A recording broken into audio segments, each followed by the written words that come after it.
मंजुषा, आजी मी काय म्हणत होते, तुला थोडा वेळ आहे का ग? आजी मला वेळच वेळ आहे, मी कुठे बिझी असते. बोला. माझ्या बरोबर जरा येशील देवळात? देवळात? वय, आणखी कुठे जाणार म्या? फिराया रंकाळ्या बा, आणि ते बी तुला घेऊन. नाही तसं नाही, जाऊया ना आजी. पण मी काय म्हणते, आपण गौरांग दादांना बरोबर घेऊन जाऊया का? तू कशा पायी?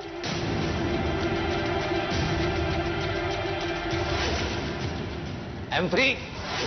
I am out, Mudholkar. I am out of jail. स्पष्ट सांग की त्या रेड्याची भीती वाटते तुला म्हणून. रस्त्यात कुठं गावल तर. पण तू काय बी काळजी करू नगस. घाबरतीस कशा पायी? मी हाय नव खमकी. तो डुक्कर समोर आला नव तर पळता बुई थोडी करून टाकन त्याला. या टायमाला पायताना ना असा आनंद म्हणून सांगू. हो आजी, पण आता पण काय आणखी? काय झालं आजी? बरं झालं बाई तू आलीस ते. आता हिला सांग समजावून, उगा घाबरती. त्या काळतोंड्या दादाला, त्याला काय घाबरायचं? त्या दादाला हिच्यात आता काडीचाही इंटरेस्ट उरला नाही. त्याच सगळं लक्ष लागलंय ते त्याच्या मोतीवाल्या फ्रेंडकडे. हिच्याकडे डुंकूनही बघणार नाही तो आता.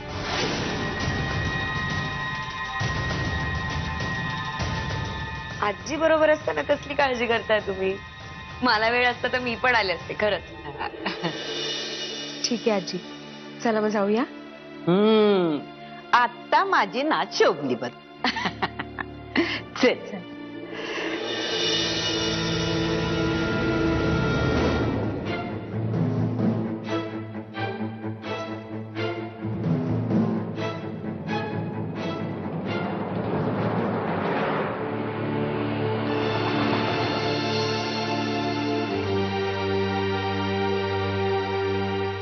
प्रिया,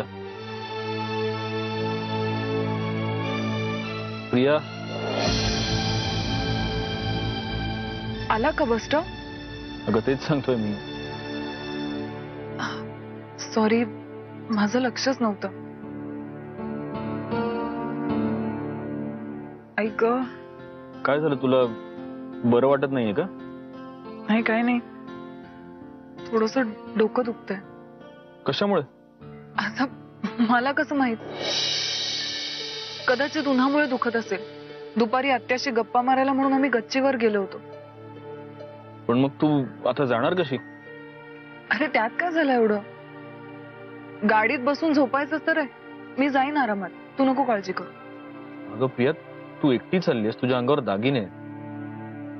तुला बसमध्ये झोप लागलेली असताना कोणी काही, आय मीन इट्स डेंजरस.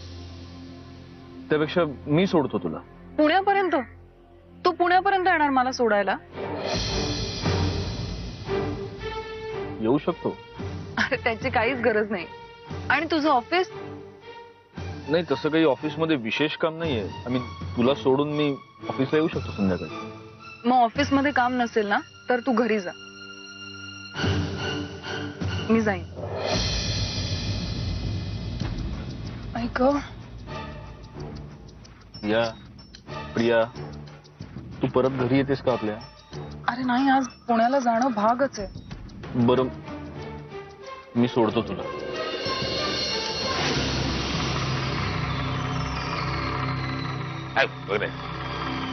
इतकी प्लॅनिंग करून आपण पुण्याला गेलो, युजलेस. काय उपयोग झाला नाही त्याचा. जो चेहरा पाहायचा होता तो पाहायला मिळालाच नाही. भलता चेहरा पाहावा लागला. त्यात त्याला मारहाण करावी लागली विनाकारण. तांबडे बाबांच्या तत्वात हे बसत नाही, अजिबात बसत नाही. No never. विनाकारण मारहाण करू नये कुणाशी. येते कधी कधी अंगाशी. लक्षात आली आपल्याला त्याची.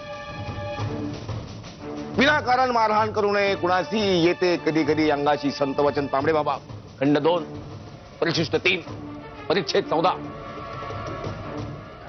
फोन लाव कुणाला लावताय फोन? देखण्या ताईला फोन लावा. ऐकत जा जरा. 97 313 99 222 फोन बुक मध्ये काय बघताय? नंबर डायल करा.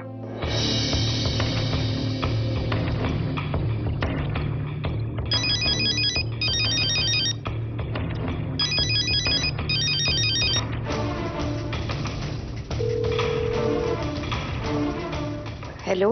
हा हॅलो, मी संख्या बोलतोय. हा, एक मिनिट, मालकांना तुमच्याशी बोलायचंय.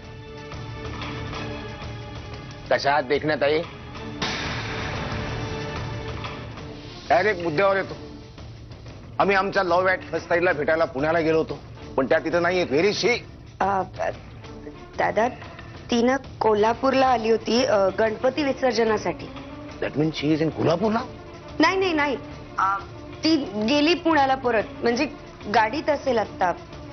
माहितीसाठी मी तुमचा अतिशय आभारी, मनस्वी आभार मानतो मी तुमचे. ठेवू फोन? ठेवलाय त्यांनी. तुम्हाला काय खासगी बोलायचं की त्यांची? काय सांगितलं? अरे हो, तुम्हाला सविस्तर वृत्तांत द्यायचा राहिलाच. काय झालंय, आपण त्यांना भेटायला पुण्याला गेलो होतो. त्या कोल्हापूरमध्ये होत्या. आता त्या कोल्हापूरमधून परत पुण्याला जायला निघाल्यात. स्टँडवर आहेत, स्टँडवर आता. मग स्टँडवर जाऊन उचलू का त्यांना? म्हणजे काय असं उचलणार का तुम्ही त्यांना? मला किती वेळा सांगायचं, खांदा चाप बोट. किती मार खातो तुम्ही. इतका एखाद्याने मार खाल्ला असता ना, मेलेला माणूस उठला असता. आता काय?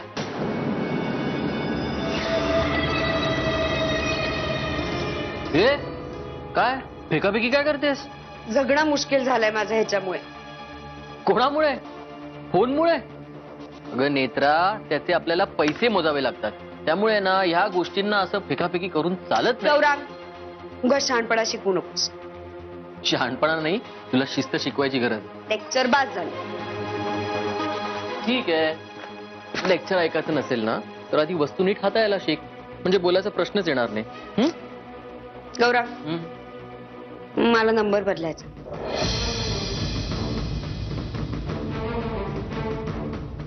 या नंबर मध्ये काय प्रॉब्लेम आहे? आपसकून या नंबर मला नकोय. मला कंटाळा आला या नंबरचा. आणि नंबर बदलायला फार पैसे नाही मोजायला लागत. 100-200 रुपये लागतात. मी माझ्याकडे आहेत. मी बदलीन माझा नंबर.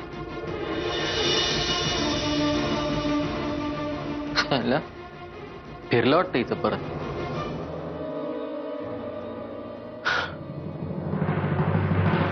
हो, मिळाले ना पैसे तुम्हाला? नाही, नेहमी मी चेकनीच पेमेंट करते, पण यावेळेला कॅश पाठवून दिली होती कामगारांच्या हातून, म्हणून मी फोन केला.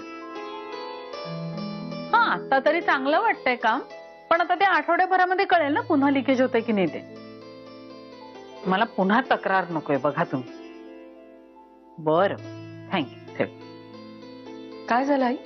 काही नाही ग, 4 तासाचं काम होतं. केवढे दिवस रखडवलं बघ मी. कारण तरी काय, गणपती. बिचारी प्रिया आली होती सामान्याला त्या दिवशी. तेव्हा जर यांचं काम झालं असतं तर तिला नेता आणलं असतं सामान. उगाच तिला पुन्हा आपला फेरा. आई, मी आलेच जाऊन. काय ग? नाही, प्रियाच्या रूम मध्ये जाऊन येते. हा, बघून ये काम बघून.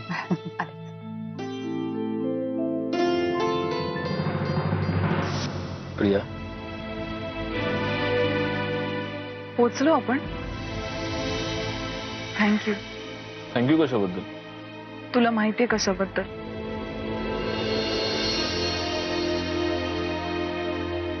चल ना, इथपर्यंत आलायस तर घरी चल.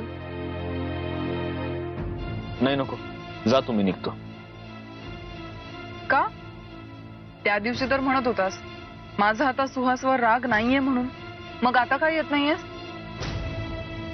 तूही त्या दिवशी म्हणाली होतीस प्रिया की सत्यजित मुधोळकर कुठलीही गोष्ट सहजासहजी विसरत नाही.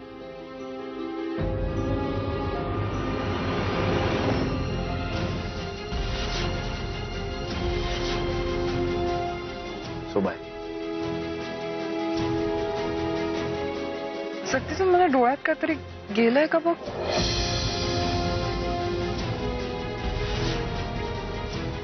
नाही.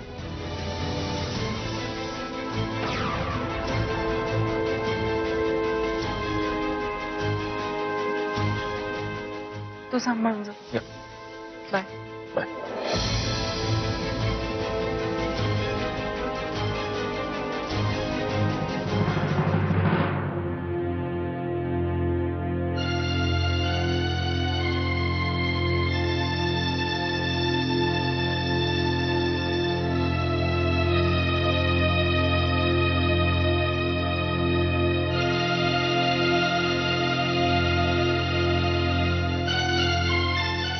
मंजिरी वहिनी,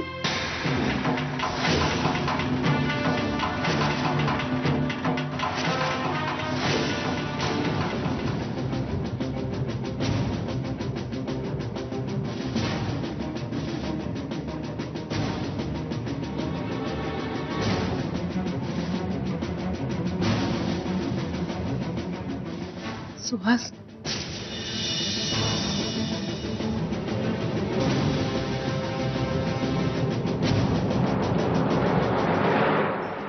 वहिनी काय झालं? अहो बघा ना मंजुषा ताई, हा टीव्ही चालूच होत नाहीये. बघू एक मिनिट. बघा. काय झालंय? सेल तर व्यवस्थित आहेत. मग मला वाटतं ते लिकेजचं काम करणारी लोक आली होती ना, त्यांच्याच कडून काहीतरी झालं असणार बहुतेक. अहो बहिणी, तुम्ही हात नका लावू आता, उगा चॉक वगैरे लागेल. मी एक काम करते, मी गौरांग दादांना सांगते की इलेक्ट्रिशियनला फोन करून त्याला बोलवून घ्या. बरं ठीक आहे. ठीक आहे, मग निघूया आपण. एक मिनिट, सॉरी.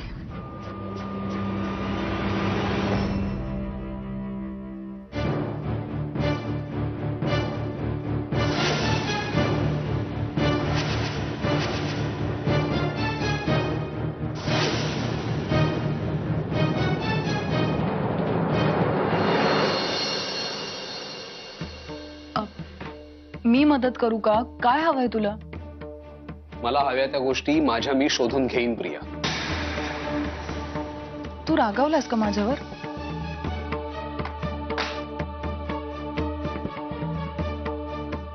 सुहास, मी तुला काहीतरी विचारतेय. मी सत्यजित बरोबर आले म्हणून चिडलायस का? खरात ना, मला हवी असलेली गोष्ट कधी जागेवर मिळेल तर शपथ. तू का टाळतोस माझ्या प्रश्नाचं उत्तर द्यायला? सांग ना, म्हणूनच चिडलायस ना? मी तुला तसं काही म्हटलंय का? तू म्हणाला नाहीयेस, पण मला जाणवतंय ते.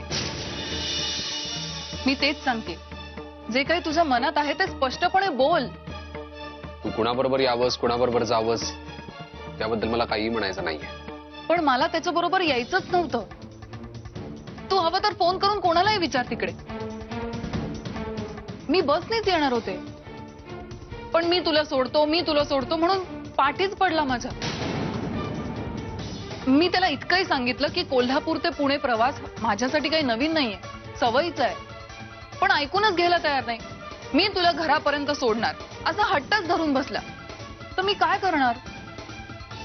सुहास, मी तुझी शपथ घेऊन सांगते, कोल्हापूर ते पुणे या प्रवासात एक अक्षरही बोलले नाही मी त्याच्याशी.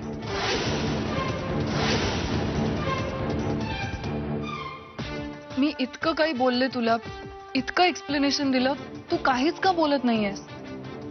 तू मला सांगितलं नाहीस तर मला कसं कळणार तुला काय वाटतंय? सुहास, माझी शपथ आहे तुला, प्लीज काहीतरी बोल. तू इथे नसताना दादा येऊन गेला इकडे.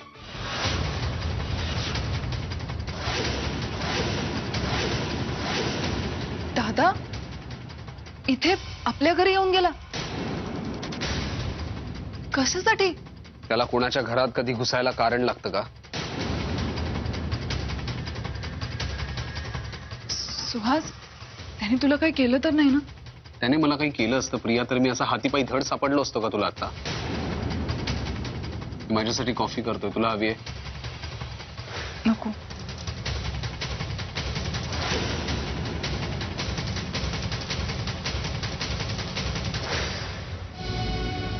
मंजिरी,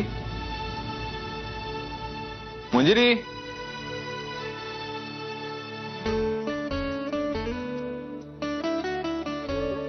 काय हे? आज वेगळ्याच मूड मध्ये दिसताय तुम्ही. मंजिरी, केली ना कोणीतरी? अरे काय आहे मिस्टर मुधोळकर?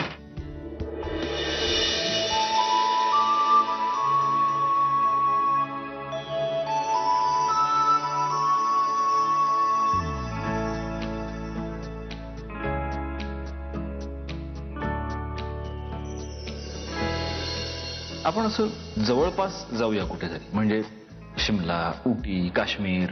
जवळपास हा, 1-2 आठवडे. 1-2 आठवड्यांसाठी?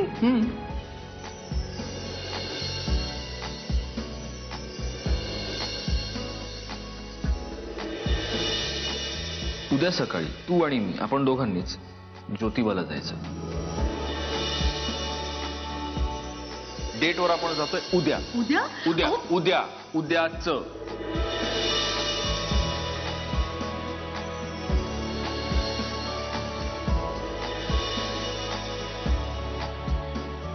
तुम्हाला असं वाटतं की तुमची बायको अनरोमॅन्टिक आहे.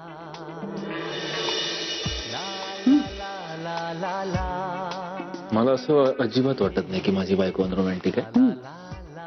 हा, ती फक्त लाजते थोडी कधी कधी, आणि तेही कधी कधीच. जेव्हा ती लाजत नाही तेव्हा झालं, संपला पिक्चर.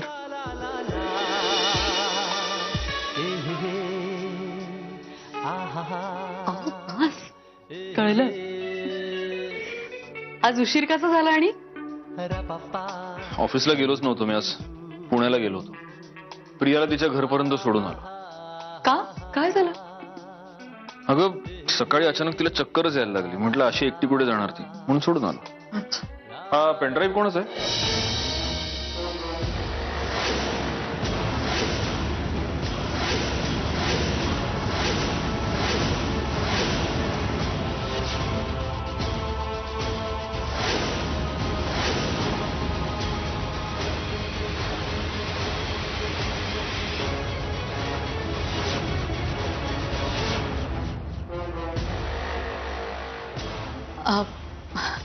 अहो तो गौरांग भाऊजींचा पेनड्राईव्ह आहे. गौरांगचा? हो, मला जुनी गाणी आवडतात ना, मग त्यांनी गाणी भरून दिली आहेत त्यात. अरे वा, गुड. मंजिरी, चहा? हो, आणते.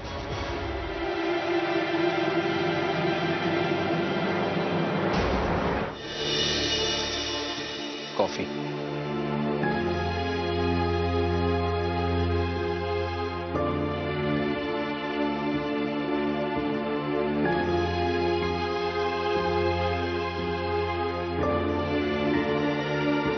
नको ती मला कॉफी. ती करताना जास्त झाली असं समज म्हणून आणली. तुला नकोच असेल तर कपात तशीच पडून राहू. सुहास, तू मला सांगितलं नाहीस दादा इथे येऊन काय म्हणाला? तो काय म्हणणार? तो आला, तुला त्याने इकडे तिकडे शोधलं, स्वतःचे माकड चाळे दाखवले आणि गेला निघून.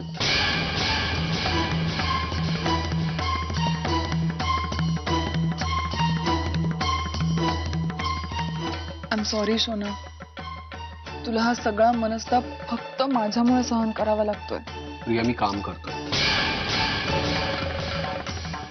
मी तुझं चिडणं समजू शकते. आयुष्यात ज्या माणसांशी तुझा कधी संबंधही आला नसता, अशा माणसांबरोबर तुला डील करावं लागतं, तेही फक्त माझ्यामुळे. मला लाज वाटते स्वतःचीच. नाही प्रिया, दादासारख्या लोकांचा मला त्रास होत नाहीये. ती माणसं तशीच वागणार याची पूर्ण कल्पना आहे मला. पण पण काय? सांग ना स्पष्टपणे. माझं सत्यजित सोबत येणं तुला आवडलं नाही, हेच ना?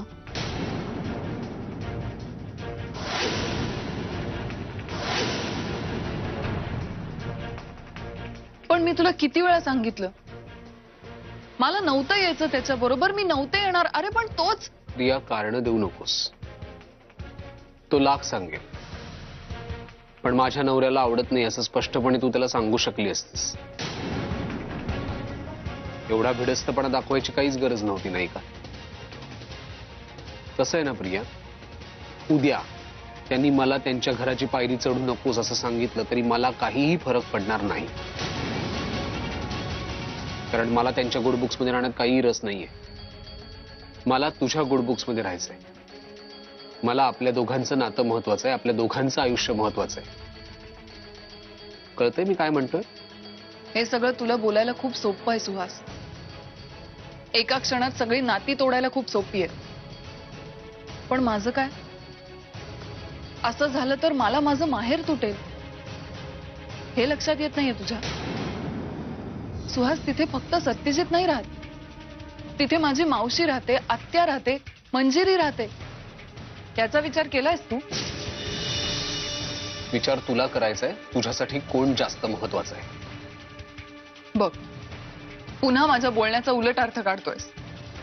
तुला माझ्याशी भांडायचं आहे का? तसं सांग. प्रिया, त्यापेक्षा मग आपण न बोललेलं जास्त बरं नाही का? बरोबर आहे. आता तू हेच बोलणार. आई